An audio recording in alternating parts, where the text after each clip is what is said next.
Mirror, mirror on the wall, what's the easiest machine learning method of them all? And the mirror will tell you is the k-nearest neighboring classification method, or in short, the KNN method. Hi everyone, this is Bill. Welcome to my channel. In this video, I'm going to teach you the easiest machine learning method of all time, the KNN method.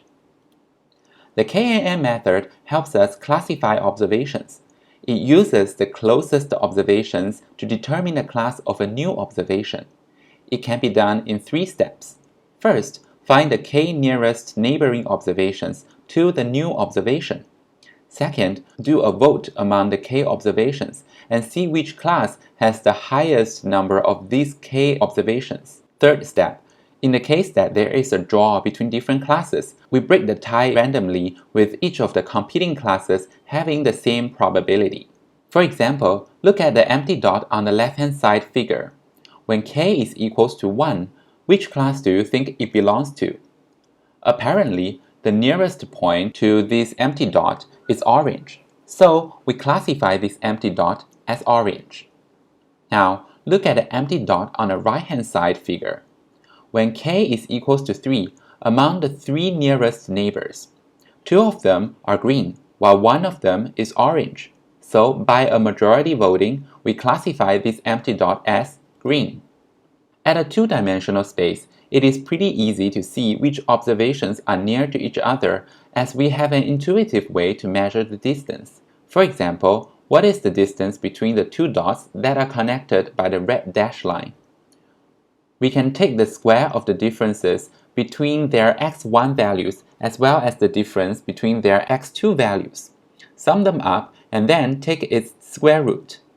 By extension, when the dimension is higher, we sum up the square of the difference in the 2 observations' various x values. In this formula, k is the index for features, or for the x variables.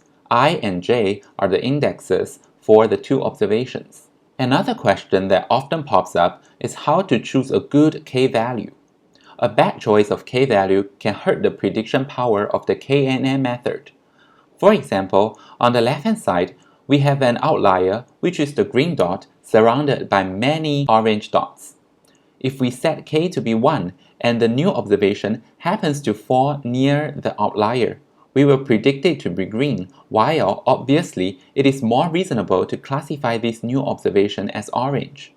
In this case, we say that k is too small or it overfits the data. On the other hand, for the right-hand side figure, the empty dot is nicely surrounded by a lot of green dots. However, when we set k to be 15, the KNN method predicts the new observation to be orange. In this case, we say that k is too big or the KNN method underfits the data. I'm going to talk more about the overfitting and underfitting problem in machine learning in my future videos. If you are interested in that, you can subscribe to my channel. For now, let's focus on how to pick a good k-value. The method is called cross-validation, which I have talked about in the context of lasso regression in my previous video. If you are interested in that, you can watch it using the link in the description. In this video, I'm going to teach you how to carry out cross-validation with KNN method in order to find a good k-value. First, you should divide your data into a few folds. The common practice is 5 or 10 folds, but for illustration purpose, I divide my training data into 4 folds. Then pretend that you only have the data of the first 3 folds, and for the 4th fold, you only have the x variables. Set k to be a fixed integer and use the KNN method to predict the classes for all the observations in the 4th fold. After that, compare the predictions versus the actual classes of all observations in the 4th fold. Calculate the misclassification error as the ratio of the wrongly classified cases versus the total cases in the 4th fold. In this process, we call the first 3-fold as the pseudo train set so as to differentiate them from the whole dataset, which is called the train set. And the 4th fold is called the pseudo test set.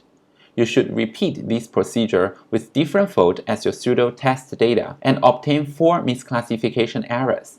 Then sum them up or take the mean of them to obtain the overall misclassification error k. After that, you should repeat the entire process with different k values. Pick the k with the smallest overall misclassification error, and you are done with cross-validation. If you would like to know more about how to implement KNN and cross-validation in R, you can subscribe to my channel. I will upload a separate video on that. Thank you for watching this video. I'll see you the next time.